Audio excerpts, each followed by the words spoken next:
Good evening. Thank you for joining us for this Earth Day special. Trevor and I have been doing some really interesting interviews. We're really excited to share them with you. We each had different special guests. Myself, I had Senior Vice President of Corporate Development here at Harbourfront, Coby Bucci, and she comes from the SRI background, and it was led really well to the theme of Earth Day. And Trevor, I got to go to Kelowna, sat down with Matthew Bertulli, who's the CEO and co-founder of Pela, and also Lomi. So we had a really interesting interview about sustainability and products and what he's been doing and what he's seen in this world. So hope you enjoy. I'm here in beautiful Kelowna, BC with Matthew Bertulli, CEO and co-founder of Pela. You might have also heard about their new product Lomi, which is changing the way we handle food waste. Matt, for those watching, can you take us through and talk a little bit about Pela and Lomi and what they do? Yeah, sure. So we're basically two companies in one. So Pela Case, which is what most people I think know us for by now, we invented a new material made from flax shibe corn. And we turned that into a phone case. Simple product. Cool. That's been around for about, I think it's coming up on 10 years now. I've been involved for 6. So Pela Case is one business. And then on the other side, we have this thing called Lomi, which is sort of the world's first smart waste appliance. Turns your food waste into a nice natural fertilizer. We call it Lomi Earth. Stuff is magic, man. Very cool. Very cool. What kind of impact are you seeing with Pela and Lomi making environmentally? Like what's happening on that? Are you tracking that? Is that something you guys do? Yeah, I couldn't give you the numbers offhand, but so on Pela Case, the idea is I don't know if you know the numbers. So I think the numbers are roughly 1.5 billion smartphones are sold every year. About 80% of those get a phone case of some kind or a cover. Those are made from plastic. They're usually made from plastic that's not recyclable. Makes straws look like a not a very big problem. Right. So phone cases, we measure it in plastic prevented, right? So if you buy a Pela case instead of a traditional one, that's net, that's a positive. Right. So usually we show people in if we're going to give them a comparison, it's how many plastic bags worth of plastic is in a phone case? So when you buy a Pela case, you save 62 plastic bags. Per phone case. Per phone case, something like that. It's something that people understand. And then on the Lomi side, everything is about organic waste. So organic waste and compostables. Compostables being like pressed fiber type materials.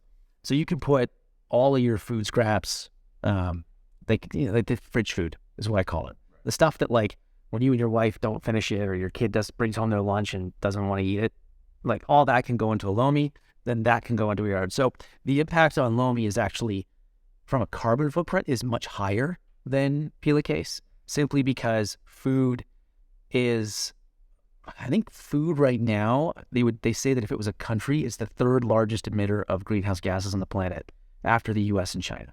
Wow. And most food waste comes from the house. So every home that has a Lomi is doing a tremendous amount for the environment. Yeah. Wow. Yeah. So, I think most people who are watching this are going to realize that the move towards sustainability, protecting the earth and all that is a good thing. It's a thing. Yeah. It's happening. I want to focus on why it's good business.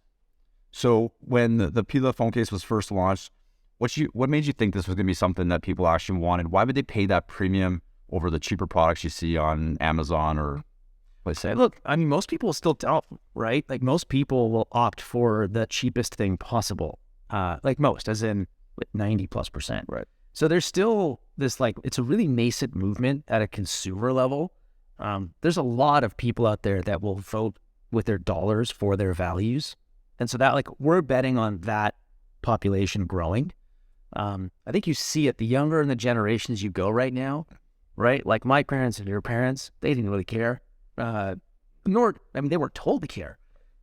Whereas Gen Z and younger, my daughter, she's 7, they learn about this in school now. So I think long term, this idea of a sustainable product as good business, I think it's table stakes.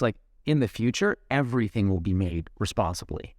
So right now it's just we're different, but I think in 10 or 20 years, we're not going to be different. Everything will be made in the best possible way. And I think are you seeing a move towards that in other products? For sure. There's this whole over the years, there's been a zero waste movement. There's been the anti-plastic movement. States like California, countries like Canada, they're banning single-use plastics. Europe has been leading this charge in a lot of ways. So like, there is a ton of buy-in on what I would consider like these are smart climate decisions. Like consumers can, I think the reason I like consumer too, I think consumers it's very easy for them to wrap their head around stuff they buy. It's really hard for the average person to get their head around like carbon footprint. Like if you ask somebody what their carbon footprint, they have no idea. It's not like they know their body weight, right? So I think for the most part, you're going to see more and more consumers vote with their dollars simply because it's easy for them to get their head around. And I believe that most people are good people. If they weren't, we'd have much bigger problems in the world. Right. So, when it comes down to taking care of the planet, your community, your neighbors, all of that is like, if you have kids, you're thinking about this stuff. Yeah, for sure. Switching back to Lomi specifically. So since you've released Lomi, like you've mentioned, it turns food waste into usable soil, essentially, right? Many communities pick this food waste up for free. So why is this a product that people actually need in their homes? So many communities don't. Really? This is my vivid in Toronto. My opposite view of Canada. So in Canada, our major cities have green bin programs. So like most Canadians, Toronto, Montreal, Calgary, Vancouver, they see this as like, oh, this is smart. You just put your food in a little bin, put the bin under the sink, take it out every so often. Presto change, and your food waste goes away. Where it goes is a whole other can of worms. We're not going to get into that. If you look at the United States and most of the world, there is no food waste pickup. California is the first state to legislate it at a state level, and I think they're going to spend something like $40 billion just to get something like what Toronto has stood up. Governments aren't very good at this, right? Like they don't do things that private businesses do as well as private businesses. So I think like in Canada, we think that the way that we live is normal. So like if you look at Lomi, 90% of our business is in the States. Now, flip it around. I also sell a lot of Lomis in Toronto. Why? Because the little bin is disgusting. Yeah. Yeah. Like, I mean, people in Toronto, if you're watching this, like, what raccoons do. It's like the raccoon capital of the planet. And there is no green bin designed to keep those little buggers out of your food. I've had them try to eat through the plastic. Actually through the plastic, Yeah. yeah. So I think there's like an element of convenience and comfort that a Lomi brings to most homes, where like you put your food in and out comes like this little tiny bit of dirt. It's like an 80% reduction in volume and weight. So that part, like do the garbage less, the kitchen doesn't smell, those things to people, they matter. Purely from an impact perspective, anybody living in the United States, this is a net. It's a net positive. Like whether you power Lomi on coal or you power it on green energy, as long as you take the output, use it in a way that's smart. So add it to your lawn as a fertilizer, use it in your gardens, like do something like that. So now we're not trucking waste around. It's a net positive. And save some money on fertilizer and yeah, you don't go to the rest. No Home Depot runs. So ladies, your husbands don't disappear for 4 hours on Sunday mornings. So what you're saying is I shouldn't get that because I'll go and spend all the time and come back with all the stuff from Home Depot.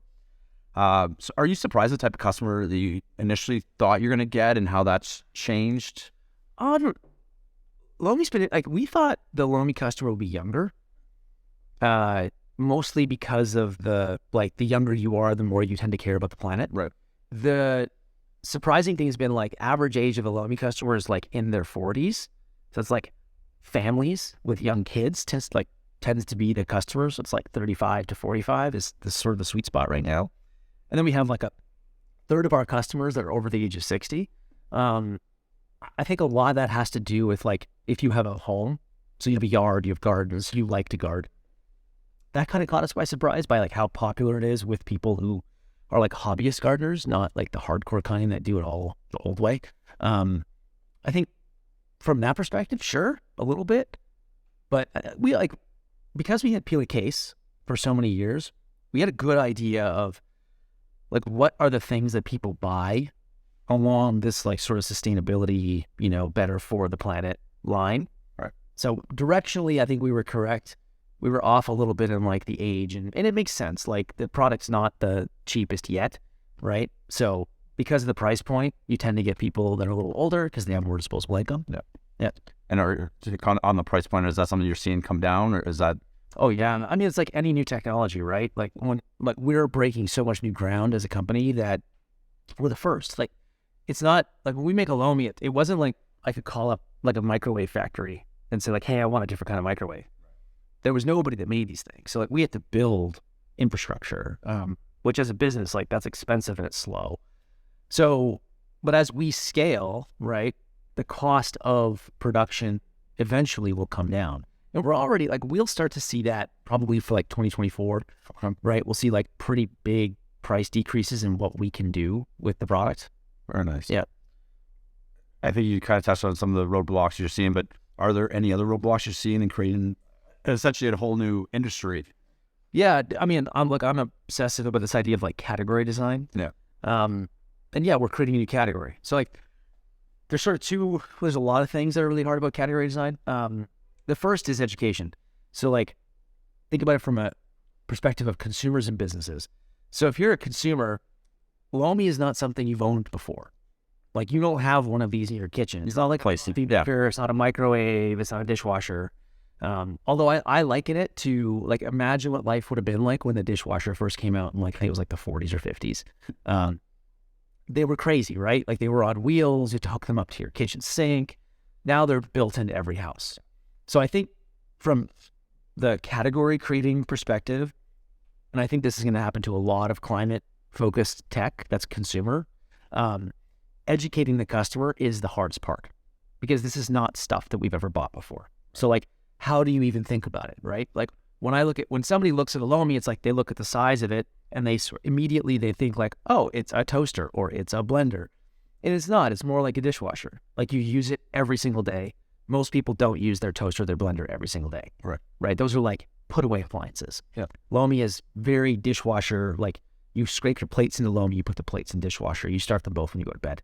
So education about where it fits, very hard to do. That takes a lot of time. And then I think the other part is just back to the manufacturing. It's when you're sort of one of the only ones doing this, like we're starting to see some competition now. Everything we do, we tend to have to be like the first or second or third. Whereas like if you wanted to make a pair of shoes, like start a new company, make a pair of shoes, there's 1,000 shoe factories. Call one. Yeah. We know what shoes are, right? And it's And so kind of on the last piece here, you've got a bit of a unique vantage point in the sustainable environment and that whole spectrum. Are there any other businesses that you think are doing some really interesting things? Any other businesses that we should be keeping an eye on? I mean, I'm assuming everybody watching this is going to be Canada. So like, my friend Derek runs a company called 10 Treat, which is pretty cool. Yeah. They've been doing great work for a long time now. And they just continue to expand. It's like they started with clothing and now they're like, if you ask Derek what kind of company he is, he'll tell you he's a tree planting company that just happens to sell like t-shirts and hoodies and stuff. South of the border, there's a bunch of interesting businesses. Like I'm really interested in, in solar broadly. I think it's fascinating. Like the rooftops, like what Tesla's up to, that's super cool. Man, I would go with like a Stojo for reusable containers. Like there's so many brands out there. The obvious answer is Patagonia. Obvious. But like there's a lot of smaller companies that are also trying to follow in those big footsteps, which I think is great. Wonderful. Well, thank you, Matt. Thank you so much for your time. Really appreciate hearing a little bit more about what the sustainable world is doing and what Pela and Lomi are doing. For sure. Yeah, cool. Thank you. Well, so I'm super excited to introduce Coby Bucci, our SVP of Corporate Development. And we're going to talk about some interesting things around Earth Day.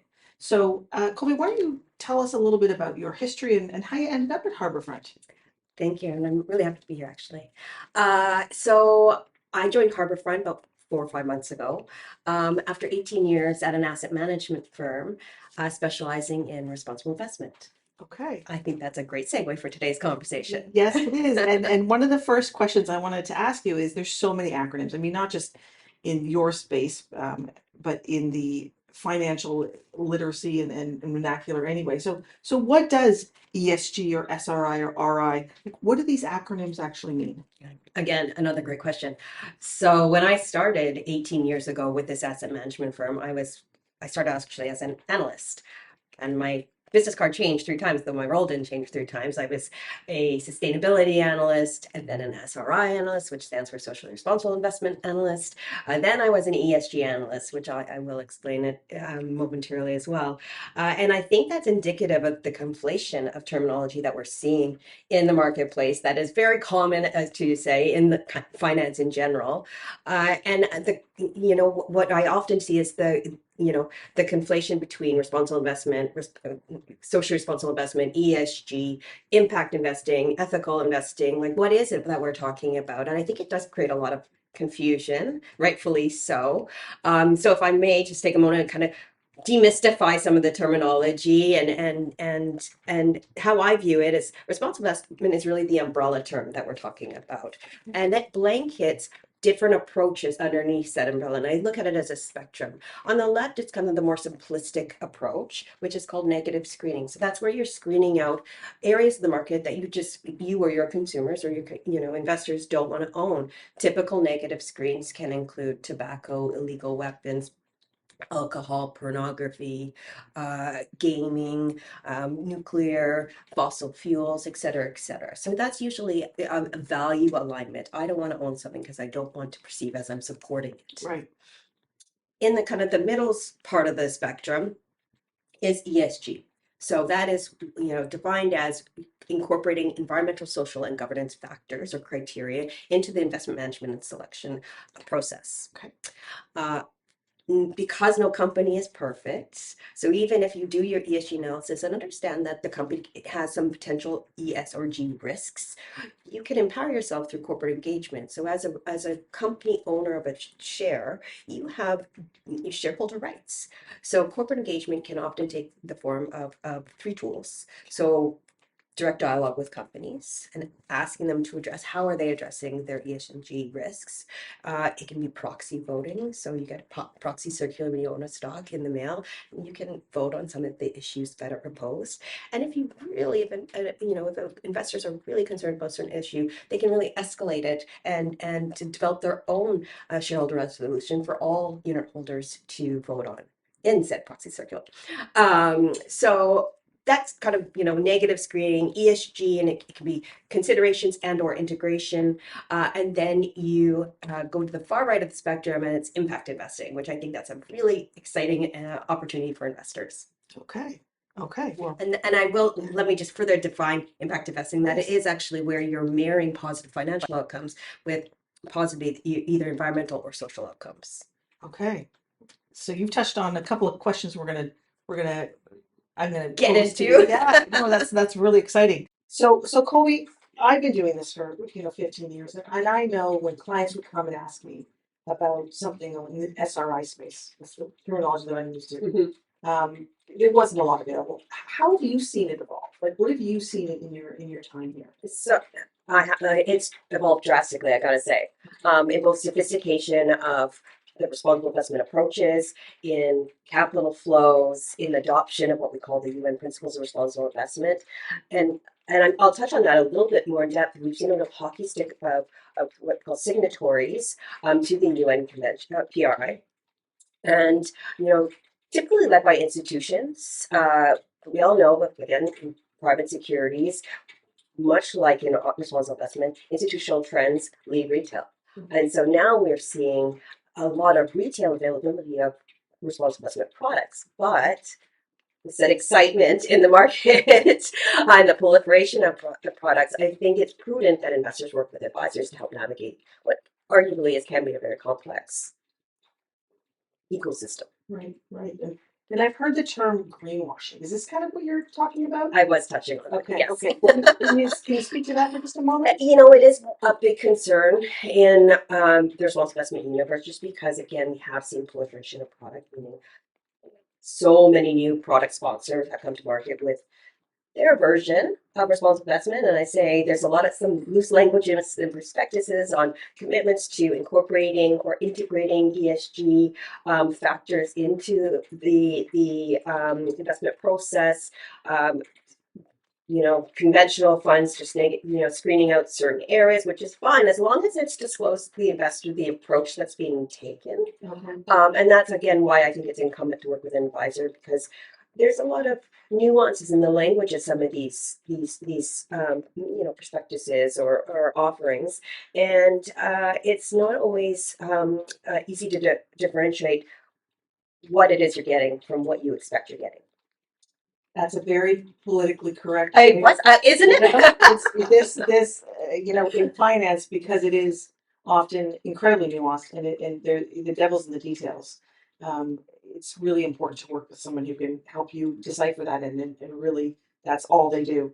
So I appreciate you bringing that forward. Well, and also just having this open dialogue with clients about what's important to them, what's meaningful, outside of just saving for retirement, goals based, it's kind of the full wealth management conversation, and really digging deeper and understanding what's going to be salient for your clients.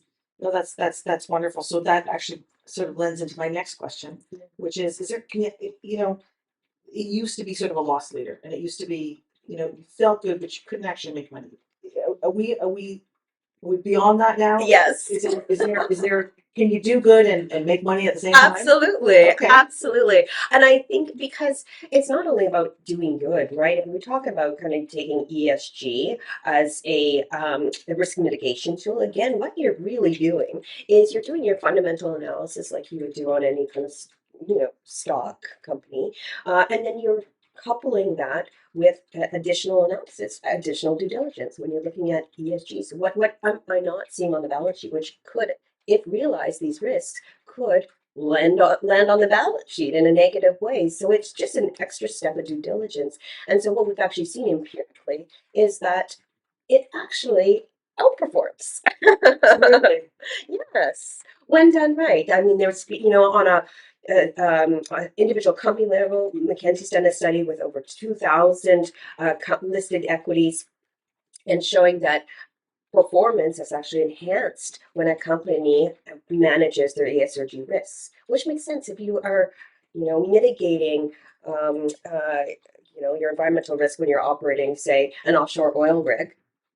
For instance, or if you're, vetting your supply chain so you don't realize any of the social risks that can be apparent in things like factories, manufacturing, and or if you're encouraging diversity on a board level, so ESG factors, it's kind of indicative that you're a well-run company, which is kind of indicative that you probably will outperform. That's interesting. In a very, very simplistic way to state it. So, again, and then you think on kind of on a fund level, there's an interesting study by ESMA, the European Security and Market Authority body. It's a third party, and I've referenced them specifically because Europe and Asia are much more advanced and mature in terms of responsible investment. Well, they did a study last year, and when you control for some of the tilts that we see in ESG. So there's usually a tilt towards growth. There's usually a tilt towards developed markets. There's usually a tilt towards certain sectors of markets. So when you control for all those, again, and this is a vast study of a lot of products, they outperformed. Interesting. Mm-hmm. So it's not just good for the planet and good for doing the right thing. It's good for your pocketbook and your future as well. Yes, if done right, and then that's again going back to that whole greenwashing, buyer beware. Right. You've got to work with an advisor. Right. No, that's perfect. So I've heard this said that it's now considered table stakes to incorporate good ESG, and clients are asking for it. I mean, I've got several clients that this is a really important part of what they see in their portfolios. And I've got such better offerings here at Harbourfront than I've ever had in the past. So I'm really excited about that. Would you say that you agree with that statement, that it's now table stakes and Planet needs it and it's good business? I would say, so table stakes absolutely on, certainly in the institutional world. Again, it's just extra level of due diligence. And we are seeing it more trickle down onto a lot of retail fund managers are incorporating ESG, but just not talking about it again. Kind of, so it is. I would say it is table stakes on the institutional front. Where I see the puck going, and I kind of alluded to this, where we can really get excited, and consumers can get excited, is in impact investing. Okay. And that's again mirroring when you have positive financial outcomes because you're investing in good companies. But these companies are also solving for real world sustainability issues.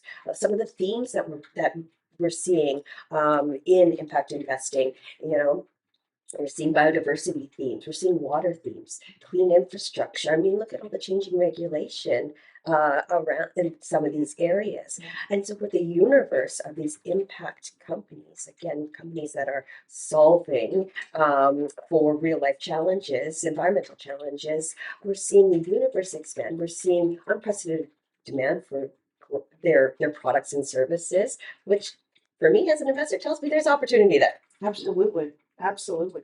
Well, this has been amazing. I think that we're definitely moving in this direction with our clients are asking for it. The planet is demanding it. We both are parents, so Yes. we have that lens. Really fun, interesting fact is that all of our children are incredibly sensitive to sun. So it's when I travel with one of my children, she specifically cannot tolerate sun, and you have some very fair children as well. So, and especially Let's call out, they're redheads. they're all redheads, yes. So especially, I mean, you just went on an incredible trip, and Yes. I can't imagine how much sunscreen you would have had to carry for that trip. But Erin, I failed. I failed. On our last day there, we were so good. So we were in Fiji. We were so good. Reapplications throughout the day. Lots of, and we ran out the last day. That's Told the boys, so I've got 3 redhead boys, told the boys to, just keep your shirts on, wear your hats. Husband and I went to go grab something to eat. And we must have been gone just an hour. Come back. They're in the pool, no shirts on, hats are off. Within the hour, burnt to a crisp. yes. Burnt to a crisp. Yeah, well, they're kids. I mean, we can only do what we can do, but kids will be kids, right? That's for sure. So this has been really great. Any final words? Anything you want to, little messaging at the end that you want to impart that we may not have touched upon? Well, I just, again, we have touched upon it. I just think there's a growing opportunity set and a growing appetite. And this is something that really investors should talk to their advisors about, because if it's meaningful for them, then bring it forward. Right. I think investors should be really empowered to know that they can have these open dialogue questions answered with their advisors. And it's not at the sacrifice of their financial future. It can augment. It can be accretive. It's not an either or. So that's awesome. Yeah. So perfect. Well, I really appreciate your time and coming all the way from Vancouver to come and see us. So My pleasure. And I hope you enjoyed our special. Thank you so much for joining us for these 2 interviews. Hopefully you learned something. Have a wonderful Earth Day. If you have any other questions or want to dive into any of this further, please reach out. We've got a link below. See you soon. Thanks for joining us.